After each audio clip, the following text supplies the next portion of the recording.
I'm Cole. I'm 19 years old. I'm a Youth Testify storyteller, and I'm also a campus organizer at Mountain View College. And honestly, it was the best decision I could possibly make for my life at that time. Um, I was graduating top of my class. I had plans to go to college. I will become a first generation college student. So it was really important to me to make sure I'm uplifting my academic goals. And continuing a pregnancy was not something that was a part of my plan. Um, I knew I wanted an abortion, but I didn't have the information. I didn't know anything about abortions or where you went or pretty much just anything surrounding abortion. But I knew that's what I wanted to do.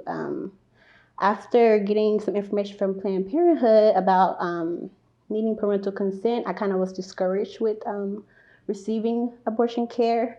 But fortunately, I had a friend who was able to support me and give me the information to Jane's Due Process, who is an organization who will just help young people get go through the judicial bypass process, which is a tedious, excruciating process. And I kind of was again discouraged at this time because I didn't want to be in front of a judge. I felt criminalized when knowing that I had to be in front of a judge to receive the care I wanted. But with the help of Jane's Due Process, it was a successful experience. I was able to go through that process successfully and receive my care. Another thing that really helped me through that process was just my faith, and I think that's important because there are a lot of stigmas surrounding people of faith who have abortions, and I like to stand for that and say that my faith led me to getting my abortion, and it helped me through the entire experience. And I want young people to really know that it's okay to receive care and want to make decisions for your life and stuff like that. But um, I couldn't go to my parents about for parental consent because I wasn't in a relationship with them. I was independent of my parents. I was living on my own, taking care of myself, doing everything for myself, and they were not accessible to me to give me that consent. Also, I just remember a conversation when I was 16.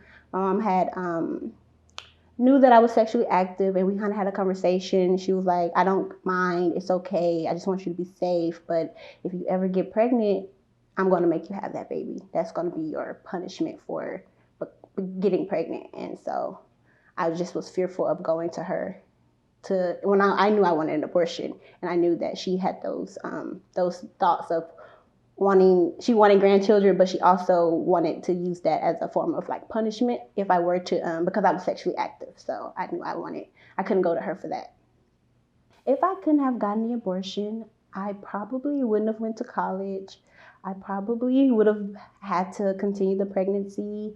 Um, Honestly, to describe life for me, knowing where I come from, the community I was raised in, my family settings, um, all the all my cousins and people my age are teen parents, and it's just to see that dynamic and to see those like experiences through other people's lives. I just knew that was something that I didn't want, but I know my life would have been totally different from how it is now, and I wouldn't have wanted to receive higher education. I would have been reaching to excel in that area because I would have been focusing on trying to raise a child.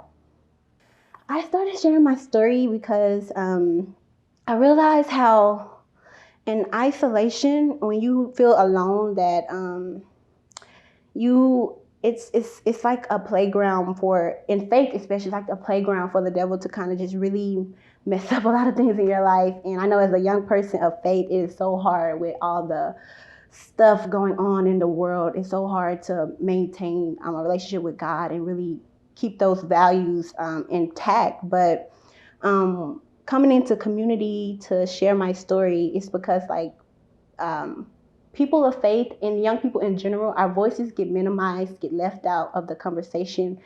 I think the main reason is because I really just want to be a young person speaking for young people to be able to make young people feel comfortable being included in this conversation, because we are actively being affected by decisions in law or in just anything that's surrounded by sex in abortion care. I would say to politicians who are making decisions about young people's sexual lives and reproductive abilities, that to realize that we do have reproductive abilities, and that although you might not think we as young people should be having sex or doing those types of things, they still happen, and we still deserve resources and laws that protect us when we do need care in any reproductive situation. I want young people of faith to ultimately be able to use the power of God and to just remember the love and grace of Him, and kind of use that when making their decisions, and feel comfortable making those decisions for themselves. And